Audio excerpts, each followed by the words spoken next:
They say it, and it's true, that everything is getting faster. You're not getting any younger, and time is the single resource that you can never get back or get any more of. So why walk into your local comic shop blind when you can go in laser focused on the best books on the shelf? Hi everybody, and welcome to Minute to Skim It.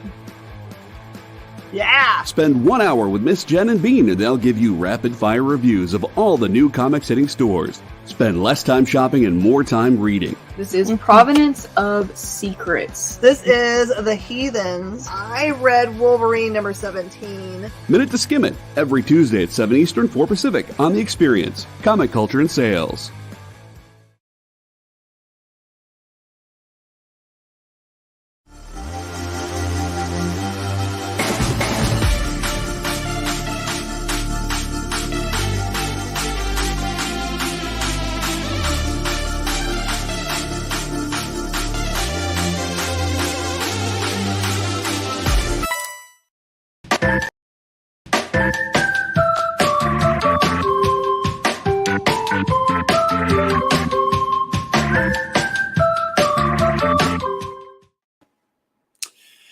Good afternoon and welcome to the Dan Wickline Show. I am your host, Dan Wickline, and today we're going to talk about whatever comes to my mind.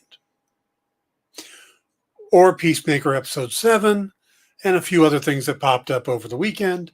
We got a fun week lined up here.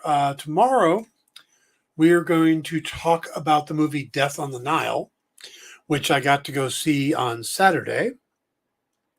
And I liked it very much, so you can expect a positive review on that. At some point, I have to sit down and watch the last 3 episodes of Legend of Vox Machina and talk about that.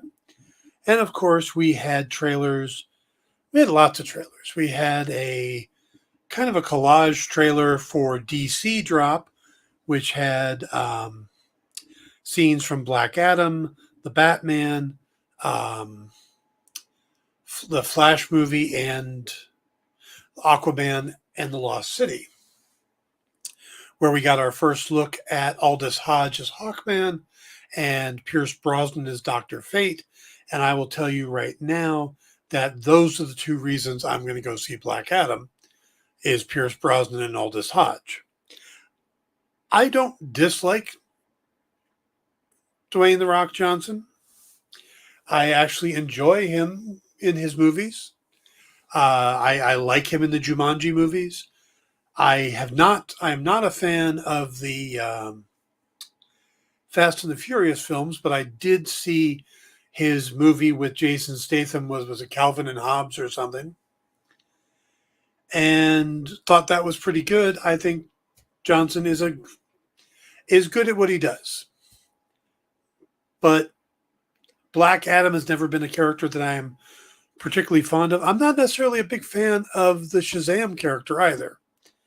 I did enjoy the Zachary Levi film and will happily see the next one, but it's not a huge draw for me. But the idea of Pierce Brosnan as Dr. Fate fascinates the hell out of me, and I think it's great casting.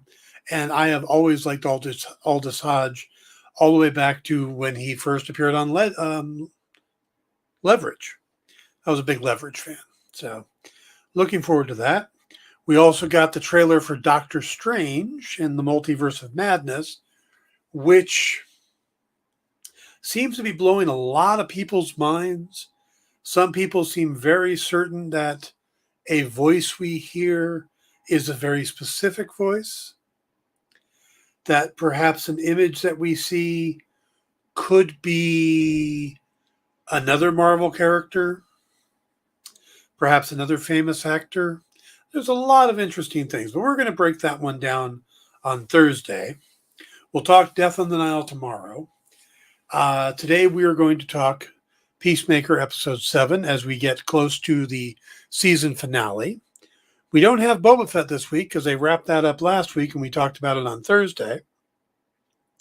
But we also got a new 30-second spot for Moon Knight over the weekend, having to do with the big football game. I don't know if we can legally say the name of the big football game. I know a lot of people get in trouble for it, so I think I will dance around that. Kyle says, "You mean Patrick Stewart?" Yeah, that really does sound like Patrick Stewart saying we should tell him the truth. And I think it probably is, but we don't know for sure. And Kyle says, "I'm caught up on Vox Machina. I got worried for a second." Yeah, I've seen 6 episodes. I haven't seen the last 3 yet. And then there's 3 more to go, dropping this Friday. I just haven't had a chance. It's been a very busy weekend. Saturday was Lisa's birthday. So I drove up and took her and the kids to see Death on the Nile. Then we went to her aunt's house for a barbecue, hung out, and we ended up later on that night, we watched the final 2 episodes of Book of Boba Fett, which she hadn't seen yet. We watched the first couple episodes of Why the Last Man, and I can see why it got canceled. That was really slow. It had maybe 5 to 10 minutes of interesting stuff in each episode, which is not good for a 50-minute series. Or episode series. It was not that was definitely not the highlight of the weekend. But so yeah. And then I got up Sunday, took her to breakfast before heading out because I wasn't going to see her on Valentine's Day. And she asked me to stop at the store, walked in and came out with a bag and said, here's your Valentine's Day dinner, and had a tri-tip roast, carrots and potatoes in there with instructions on how to cook them up in the crock pot. So I thought that was pretty cool. But let's talk a little bit about the Moon Knight. It's not really a trailer. It's a 30-second TV spot. We didn't see a lot of new stuff, but we did see a little bit more of Moon Knight in action, which I thought was interesting, that we had the first trailer and they barely showed us Moon Knight. So I thought, okay, maybe they're saving it for the show. We're going to get Moon Knight on the show. And then, bammo, we get footage of him in the costume, catching a crescent boomerang or whatever you want to call it. We got to see him jumping and the cape turning into a crescent moon and him gliding on it.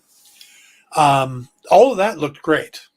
I'm really starting to warm up to their take on the costume, which works really well for me, I think. At first it was like, that's not Moon Knight, but now that I'm seeing it more, it's like, okay, I'm getting it. Kyle says, "It was all new to me. I never watched the trailer. I also tried to avoid the commercial, but the internet is mean." Well, we did get some interesting news today having to do with Moon Knight. They've added an Academy Award winner.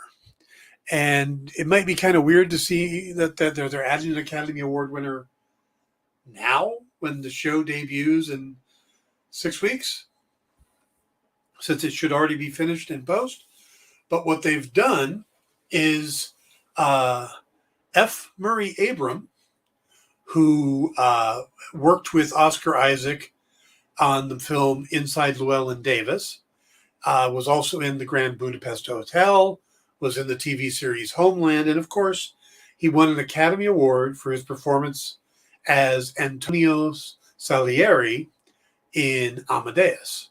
So this is F. Murray Abrams is a really good actor, and they're bringing him in to voice Khonshu. So the Egyptian god of the moon, who is going to be giving Mark Spector his abilities, and who we've seen a couple times in the trailer, whether it's just glimpses of him or whatnot, is going to be voiced by F. Murray Abrams. So I'm thinking that's pretty cool. He's got good gravitas to his voice. So it should be interesting to see how that works out. Moon Knight looks spectacular to me.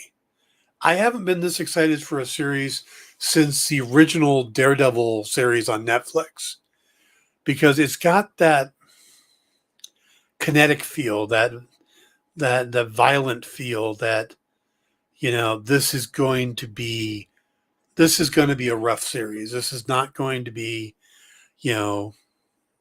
a happy, friendly series. And I am looking forward to it a lot. And we're, 6 weeks away, March 30th, we're going to get it. I always thought Moon Knight would have been the perfect addition to the Netflix characters. If they wanted to add one or two more and then do another Defenders series, I think that would have worked. They could have brought him in. They could have brought in maybe Spider-Woman or another female character, a street level character, and brought them in and included the Punisher and get kind of a bigger team, just like how the Avengers kind of grew and grew and grew. Thought they could do that with the Defenders, but I don't know what they're doing with the Defenders now. The last week's notification that, and I don't think I talked about it on the show because it came up later in the week, but Daredevil, Luke Cage, Punisher, Defenders, Iron Fist, and Jessica Jones.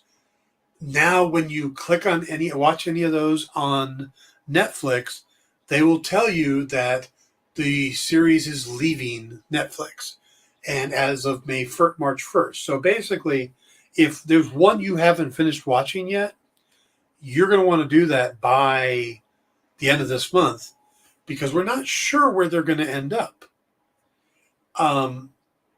The obvious thing is they'll pop up on Disney Plus. That's where Disney puts their Marvel stuff. But these are a little more violent and a little more adult than most of what they put on Disney.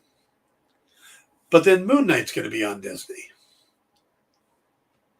So there's a possibility they may put those series on Hulu. Then they'll still have access to them, but they're a little bit separated from the main MCU. But everything we're seeing, it feels like Kevin Feige is going, we're just going to scoop all of these things in together, not Agents of S.H.I.E.L.D., but everything else we're going to scoop together and bring in here. Here we go. And it's an odd thing, because when this whole thing fell apart and Marvel Television disappeared, it really felt like he was cutting everything off. They canceled series. There was a Squirrel Girl series or a New Warrior series in the works. There was a bunch of stuff in the chain. Hellstrom still got made. Hitmonkey still got made. MODOK still got made. Everything else just got the axe. Agents of S.H.I.E.L.D. was done. All the Netflix series got canceled. I mean, it just felt like they were really cutting all that off. But since No Way Home came out and Hawkeye came out, we got Vincent D'Onofrio as Kingpin. We got Charlie Cox as Daredevil. It suddenly seems like they're embracing that again. But, it's always been the idea, okay, well, they're going to pick and choose, Yeah, they like Daredevil. They like Charlie Cox, and maybe they like Kristen Ritter, but it's not going to be Finn Jones, and it's, Mike Coulter hasn't been talked about, and who knows at this point? They're doing some really strange stuff, and I don't know how that's going to work out with all the with the fans, with the audience. I mean, most fans are like, oh yeah, include it all.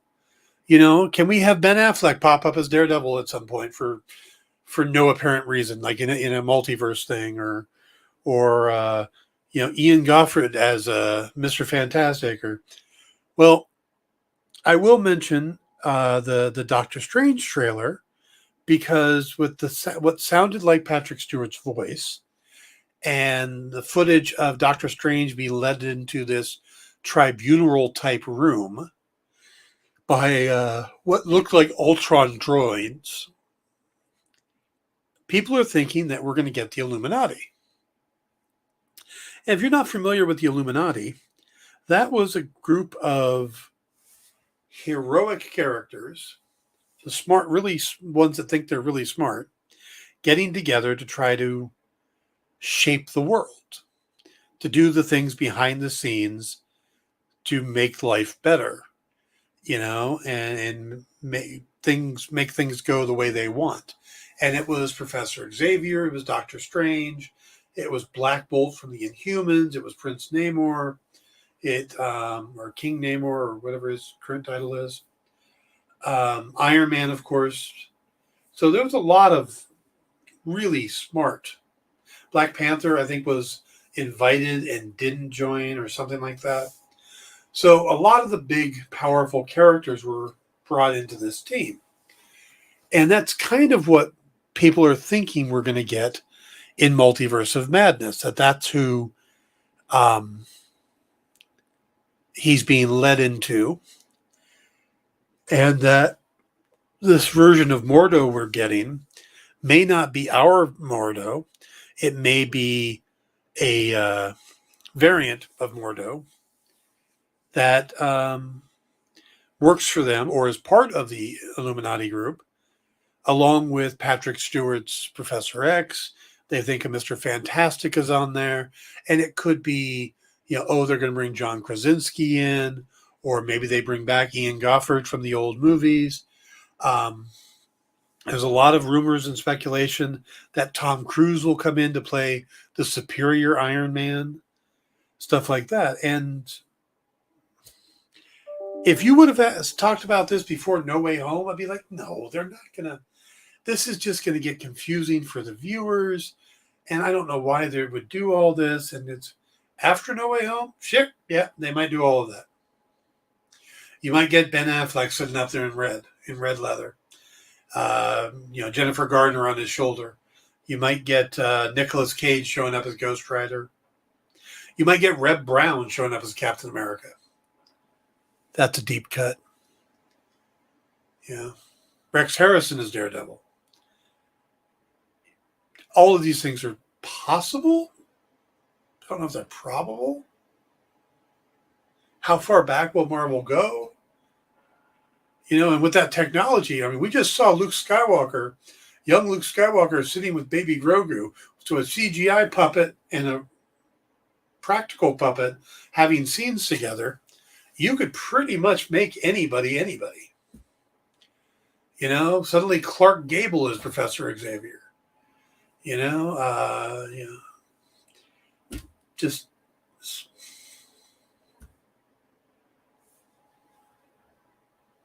at this point, what's stopping him? There was this, somebody put together a fake Fantastic Four story about how there was going to be a Fantastic Four television show in the 60s. And I think the professor from Gilligan's Island was going to be the Reed Richards, stuff like that. And they had photos all doctored and stuff like that. At this point, you could do it. That technology those deep fakes are coming along so much that you almost don't need the actors anymore. It's getting kind of scary. So, well, all right. So that's me talking about Moon Knight. The Doctor Strange trailer. It's all getting interesting.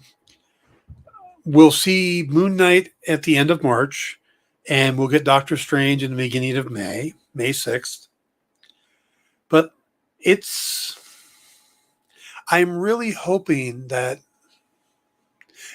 Bill Bixby is Dr. David Banner. Yeah, I don't know if they would do that one or not. Then again, as if the estate approves.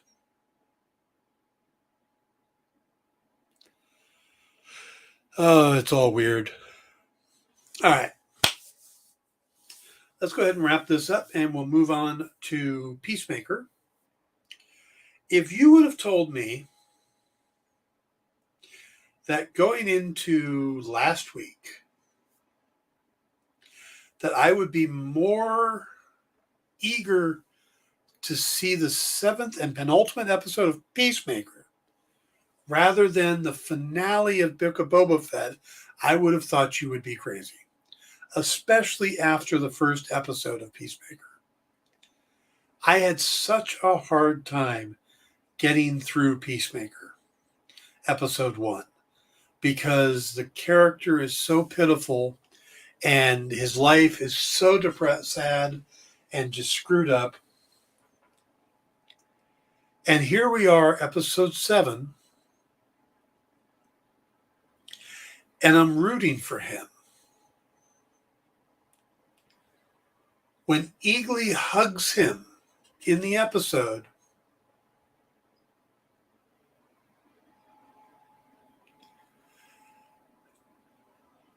I almost welled up just a little.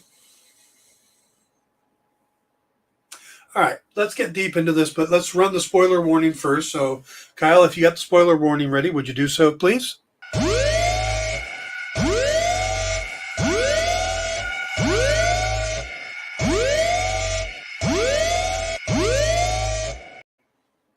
All right, so this was kind of interesting to me because at the end of episode 6, we had everything set up for just chaos.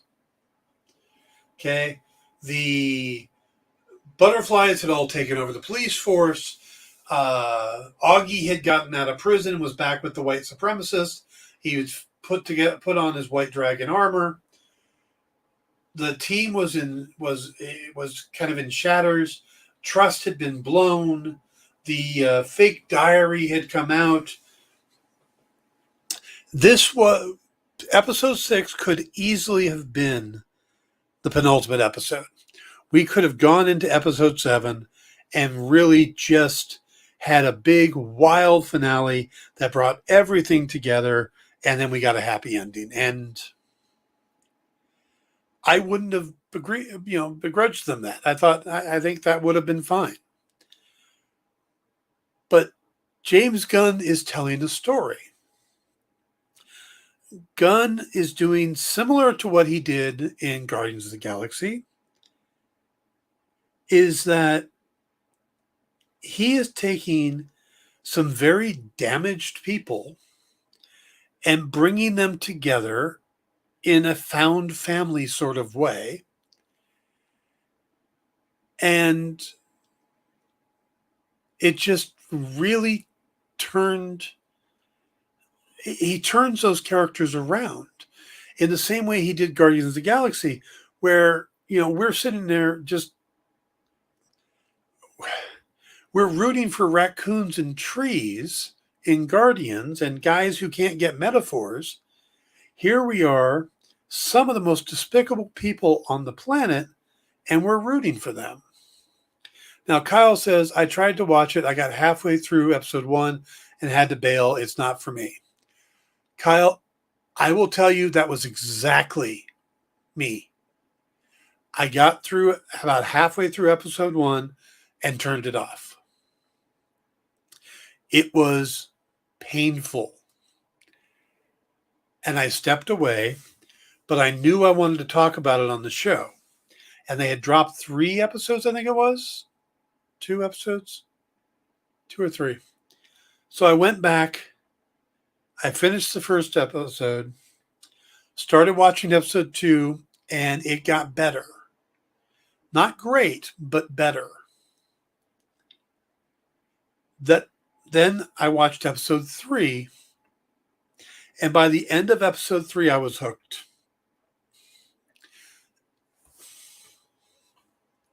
The fact they dropped all 3 together was brilliant, because if all you saw was episode 1, I couldn't see you going a week later, oh, I'm going to watch that next one. But because you have all those together, I think that's what's happening. And it went from being this show about a character you don't care about, who you'd think it was better off had Bloodsport killed him, whose father is despicable, whose relationship with everybody is horrible, and just doesn't know how to be just a human being. We get to episode 7, and he's completely changed. He admitted to Harcourt last week, the previous week, that he didn't want to kill people anymore. He still didn't mind killing aliens or doing what he had to do, but he didn't just want to, he didn't want to be a killer anymore, which is a huge change for this character. And we've gotten deep into his background. We really find out what happened between him and his brother and what caused the rift between him and his dad. His dad had white supremacist groups all around him. He hung with them, and he would bring the kids out and have them fist fight for the entertainment of his friends. And they would bet on him to see which kid was going to win. And in one of the fights, Christopher kills his brother Keith. He doesn't do it on purpose. He doesn't go crazy. He gets a good shot in. Keith goes down and starts to seize. And he dies. And immediately Augie blames Chris. And will always blame Chris. And it is such an emotional scene. And suddenly everything about Peacemaker makes sense at that point. All of it. It just all clicks into place that this kid had basically been abused by his father from birth.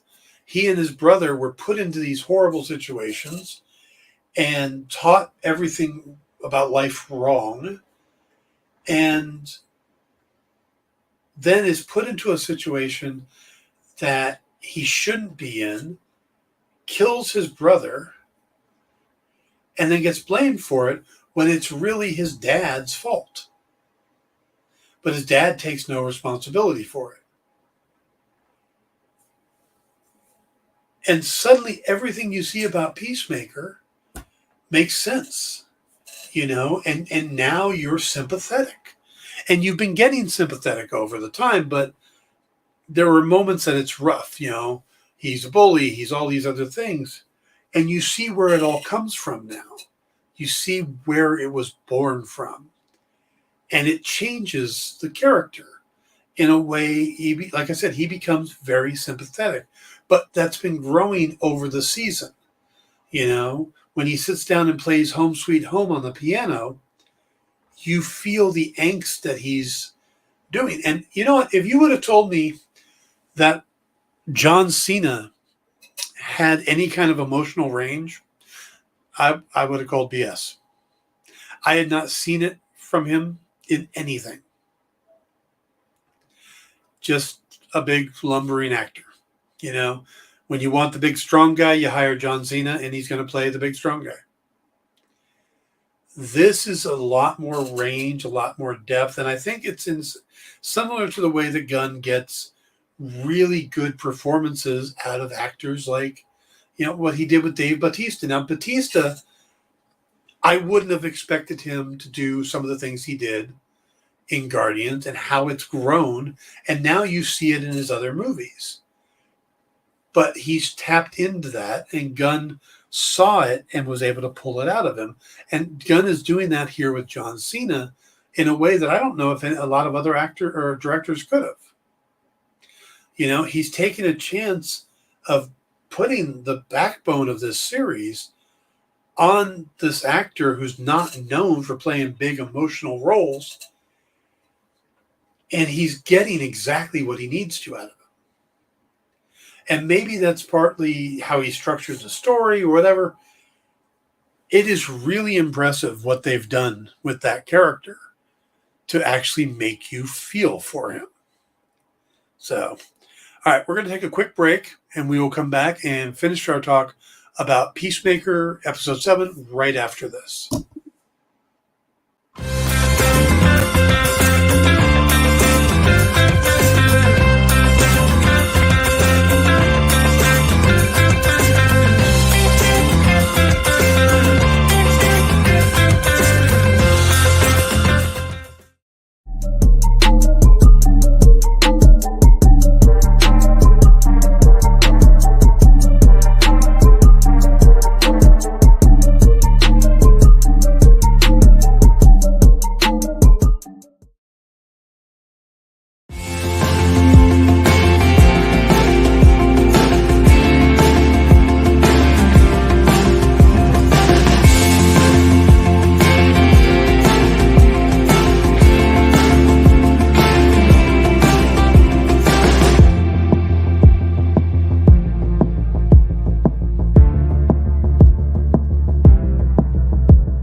Welcome back to the Dan Wickline Show. We are talking about Peacemaker. But before we get back to that, I should tell you about our lineup for shows today. Following today's conversation about the Peacemaker, you will get a chance to watch Black Comic Universe with Imani Latif. And then after that, Miss Jen and Bean, I believe it is, will do Minute to Skim It, where they grab some of the new books that have come in and they go through them real quick and talk about it.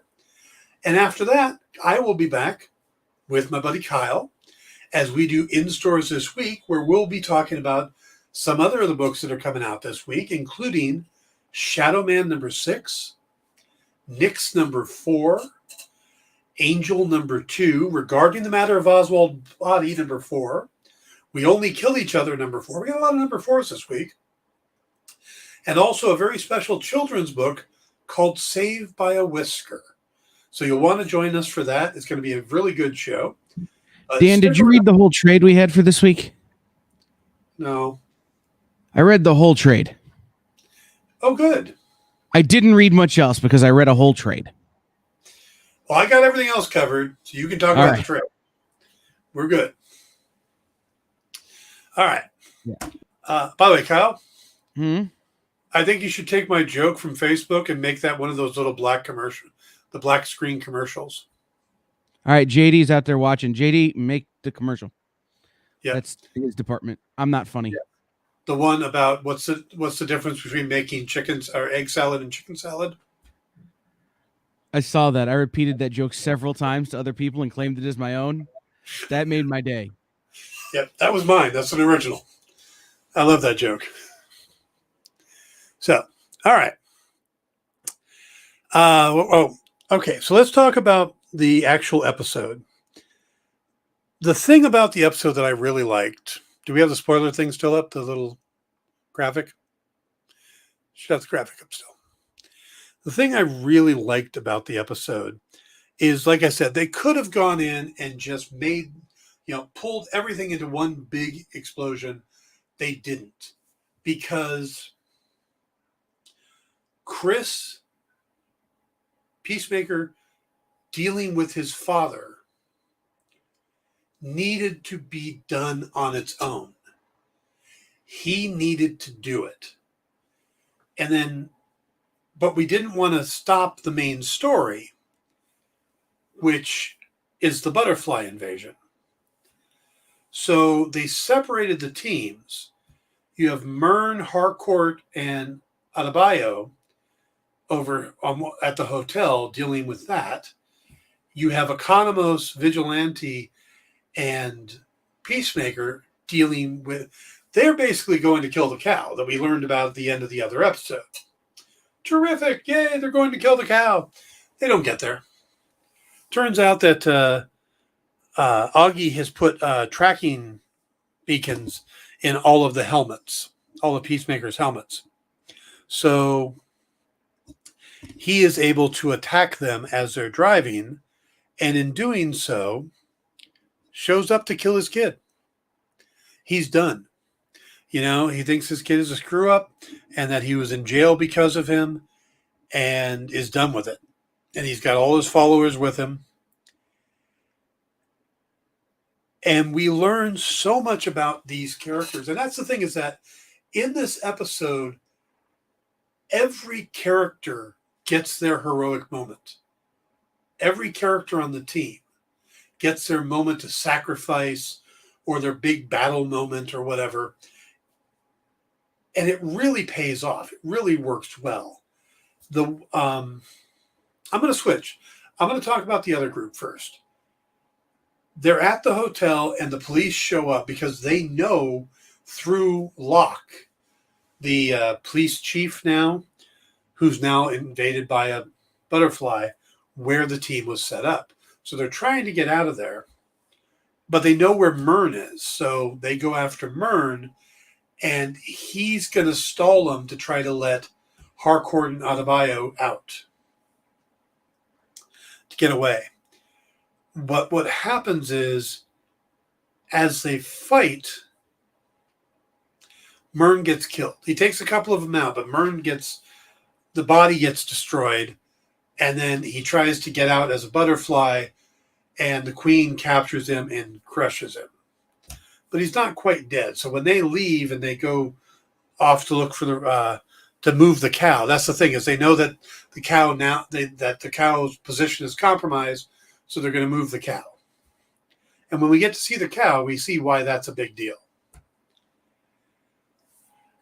Harcourt and Adebayo are able to keep hidden, and then when they come out, there's a moment where she picks up the butterfly that is Myrn. And she can't understand him. There's no communication. He's on the verge of death. He's gasping. And he just reaches out his little hand, and she puts her finger out, and they touch. And you feel for this little butterfly, this alien creature that we haven't really gotten to know that well, but by that point, we've gotten attached to him enough. And that is one of the amazing things that James Gunn does, is James Gunn can make you feel for people and creatures that you don't think you would get attached to. And you feel for Myrn at that point. And just when you think, okay, sad moment, now they're going to go hook up with the other team, friggin' Judo Master returns. You know, this guy that they've been just messing up for the last couple episodes. And Harcourt gets to fight him. And we see what a badass Harcourt is. You know, it's like everybody else has a reason for being on the team. Adebayo is there because she's Waller's daughter, and Waller put her on the team as kind of a spy, and Economos is the computer guy. Myrn is the leader. What exactly is Harcourt? She's a handler, but oh no, she's a badass. And she is able to go toe-to-toe with Judo Master for a while until and it is a violent, painful fight. You know, it's not one of those, you know, flashy spin kick they're like cracking into toilets, bouncing off the floor. There's some moves that make me just go, ow, you know. And he finally gets her down, pins her, is about to beat the crap out of her. And she just laughs, and he goes, what? He goes, rope-a-dope. And he's like, what? And then Adebayo hits her with the taser. A lot. Just over and over and over. So that poor guy, if he doesn't have a butterfly in him, I do not know how he's staying alive. He has been beaten up to all hell. But so that's the main story of that team. You know, we lose Myrn. So Myrn is dead. But eventually they'll hook up, and we'll get to that in a minute because some major changes happen. But we then shift back to the other guys, and they get attacked by White Dragon and the white supremacists. I don't know if they have a group name, a collective name, other than, you know, things I shouldn't probably say out loud. But it's a pretty interesting thing because Vigilante really steps up in this fight too. And he's another character who you look at him and he's played for jokes a lot. But he is damn good in a fight. When, you know, he's the one that, you know, when White Dragon comes in and Chris is stunned and Economos is, you know, the whole truck is turned on the side, it's Vigilante that's got the gun out and is shooting and is backing them off. He pulls out a grenade and basically blows himself and White Dragon up. Now, Dragon's in an armor, but it, you know, it gets him and gives Chris and Economos a chance to get away. And eventually they realize the tracker's in the helm and they attach it to a raccoon, which is a nice little nod to Rocket. Also, we see John Cena gets really jacked up because he tried to pick up a wild raccoon and it didn't go so well. But the scene between the whole scene there is we really see a bonding between Economos and Cena. Chris, as well as we see a lot from Vigilante, as another, and then when the confrontation kind of comes back around again, even though he's been half blown up, Vigilante hops back or leaps back into battle, and we get the payoff of a couple episodes ago where he talks about his dad's, with Augie's armor, having a weakness in the joints, the cloth part of the joints. And he attacks that, Or there's a moment where Vigilante's on the ground and he's about to be killed by this white supremacist, and suddenly Economos hops up with a machine gun and just takes them all out. So everybody gets their heroic moment. But the big moment of the episode is Peacemaker versus his father. And when it's a straight up fight and he's using the White Dragon costume, Augie's got more power. He's winning, and he's beating up Chris, and he's calling him names, and is, a lot of religious connections to it. I mean, it's, for a DC comic property, there is a lot of, controversial stuff being said at this point. And, it's a little edgier than I'm used to DC going. But again, good for James Gunn. He gets to say what he wants to say. And it gets to the fight,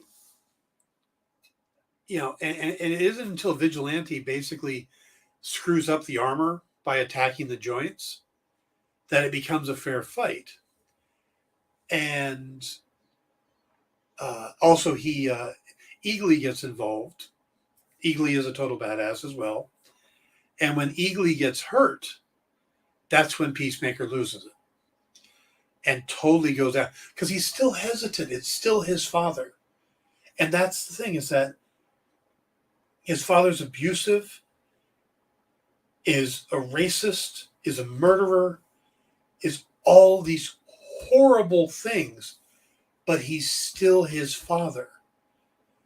Chris still loves his father. And his father is sitting there calling him a piece of trash and saying all this bad stuff about him.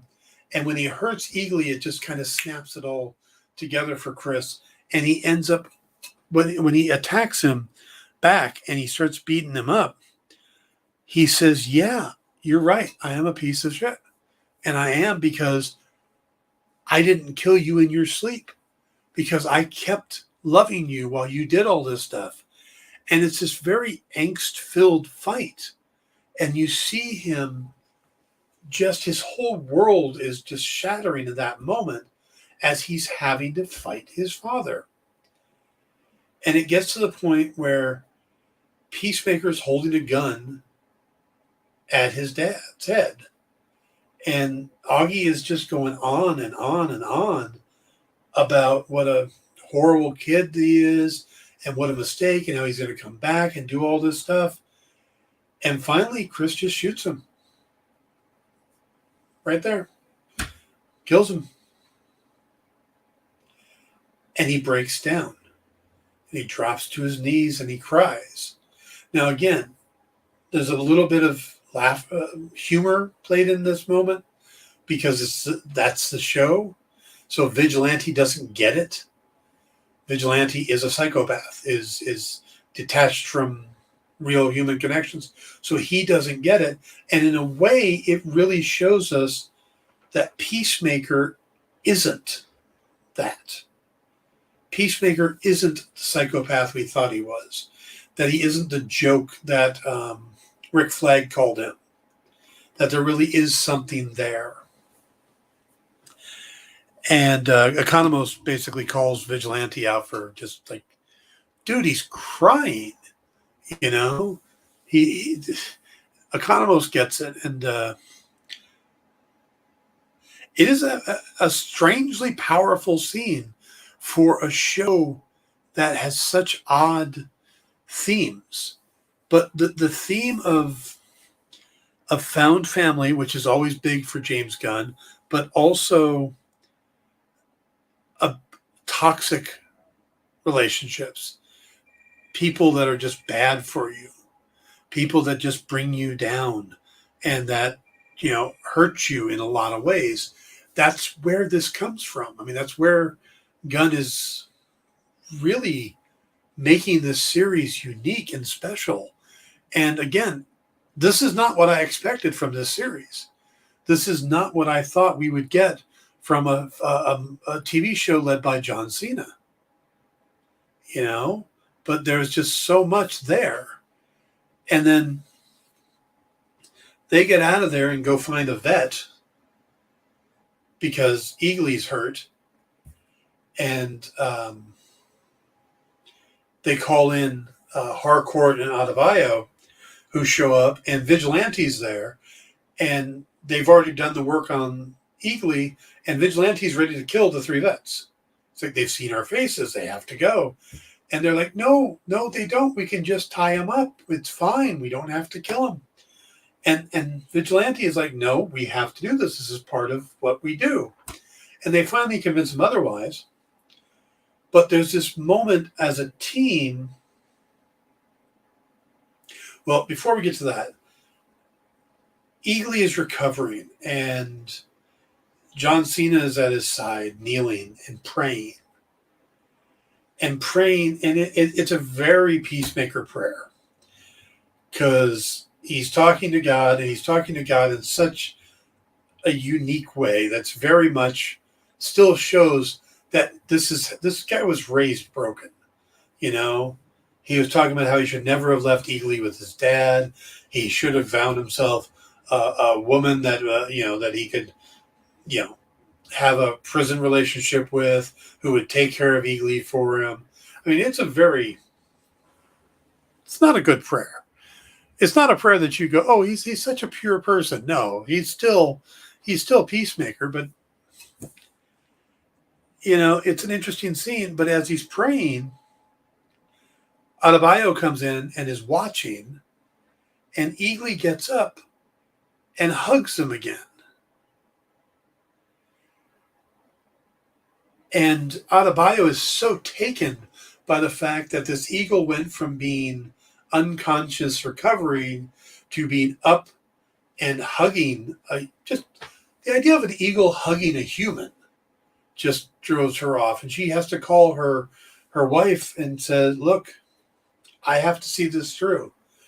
I just saw an eagle hugging a human. Something's going on here, something above us, and I've got to see this through.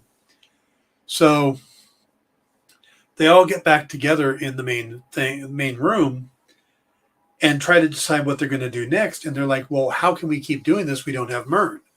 We don't have our leader. And Adebayo's like, we have somebody here that we have a leader. And Economos immediately goes, you don't mean me, do you? And we're like, no. And everybody's like, no, not you. And they all look at Harcourt, and they all go around the room, and they agree that Harcourt is the leader and that they need to pull it together. And she does this nice inspirational speech. And it's so inspirational that when they get around to everybody's like, yeah, I'm in. They get to the 3 vets that they're holding hostage, and suddenly one of them has a shotgun, cocks, and goes, yeah, we're in. And they're like, no, you can't go. You'll get killed. And it's like this totally inspirational moment, and the team is coming together and they're bonding. And then there's suddenly these 3 random people, and again, this is the type of thing that James Gunn does.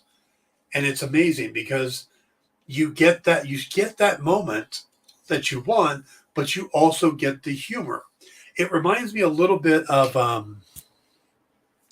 Only Murderers in the Building, which I watched earlier this year, is that they could have these big dramatic moments, and then Martin Short would say something at the end of the scene that didn't deactivate what had done, or negate what had happened, but it brought the tone back to the fact that, well, this is still a comedy.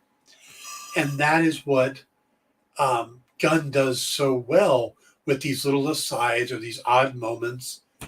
And this is a very interesting episode, because if you would have told me that this is where we would get to, I wouldn't believe you, because of episode 1.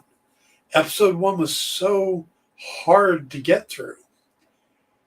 But I think it had to be. Now that I look back at it, I realized that we had to know just how low of a character not only Peacemaker was, but how low of a character Augie was, so that we could get to this point, you know? Because he didn't get that. I mean, we saw that he was a jerk in Suicide Squad, the Suicide Squad, but he was more of a kind of an idiot, you know? It's like, why are you sleeping in your underwear when we're on, like, in an invading a camp? It's, you know, it's just really odd things. And to see the character go from that, what he was in that movie, and to see just what a pitiful, unlikable person he was in the first episode, and what a joke a lot of these characters were, to where we are now with episode 7, it's amazing. And I see why so many people are loving this series, because it's just so really well done. You know, I'm amazed at what James Gunn has pulled off. Now, I usually go into a series and you think, well, how are they going to pull this ending off? Or, you know, the Book of Boba Fett, going into the final episodes, like, well, will they pay off all the things they set up? And it's like, that's not the case here. I'm not going into the finale going, oh, well, they're going to need to do this, they're going to need to do that, da da da. I don't know what they're going to do, but it's already a worthwhile series. They could go in and it could be a 30-second season finale. They walk in, somebody throws a grenade into the mouth of the cow, and it's an ugly cow. But they could throw a grenade in the mouth of the cow, it blows up, and we're done. And I'd be like, all right. You paid off everything else. You know? Do we need a big go? Now, I know we're going to get one because I've seen the trailer for the season finale, or for the series finale. Season finale. We don't know if there'll be a season 2 or not. I'm thinking there will be with how good this is. But it doesn't feel like they have to nail the landing, because it feels like they haven't missed anything. You know, this has already been a spectacular performance. It doesn't have to have this great ending. It could just end. It could just wrap up the loose ends and be done. And it's going to be a good show. You know, they're not, whether or not I like the show isn't determined by the finale. It's already won me. You know, it's just going to end. And we're going to, okay, what are we going to do with the butterflies? You know, and if you haven't seen the cow thing, that is just, it's like, you know, the tardigans, I think they're called, the little bear-like creatures, the microscopic creatures that we all saw in, what's the name of that series? I'm trying to blank on so many different things right now. The tardigans, the little creature, microscopic creatures. It's like if you took a giant tardigan, like a Macy's Day balloon-sized tardigan, and that's what this cow thing is. And they're putting up transporters to try to move it. So that's what the final is. They're running in, trying to destroy this cow so that all the butterflies will then not have their food source. I don't know how many of these characters are going to live.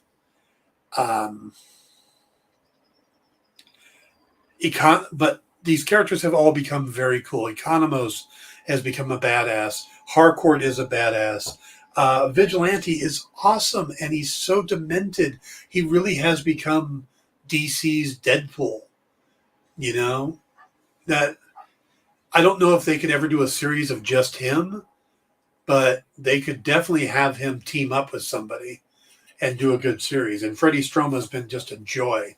And it's hard to believe that he was recast with 5 episodes in and they reshot his scenes. So, all right, I'm going to wrap it up there because we're running out of time. But I cannot wait for this finale and looking forward to talking about it. Tomorrow we'll talk about Death on the Nile and maybe Vox Machina if I get a chance to watch the 3 episodes. Otherwise, everybody have a great night. Stick around for Black Comic Universe, then Minute to Skim It, and I will be back with Kyle for In Stores this week. Have a great night, everybody.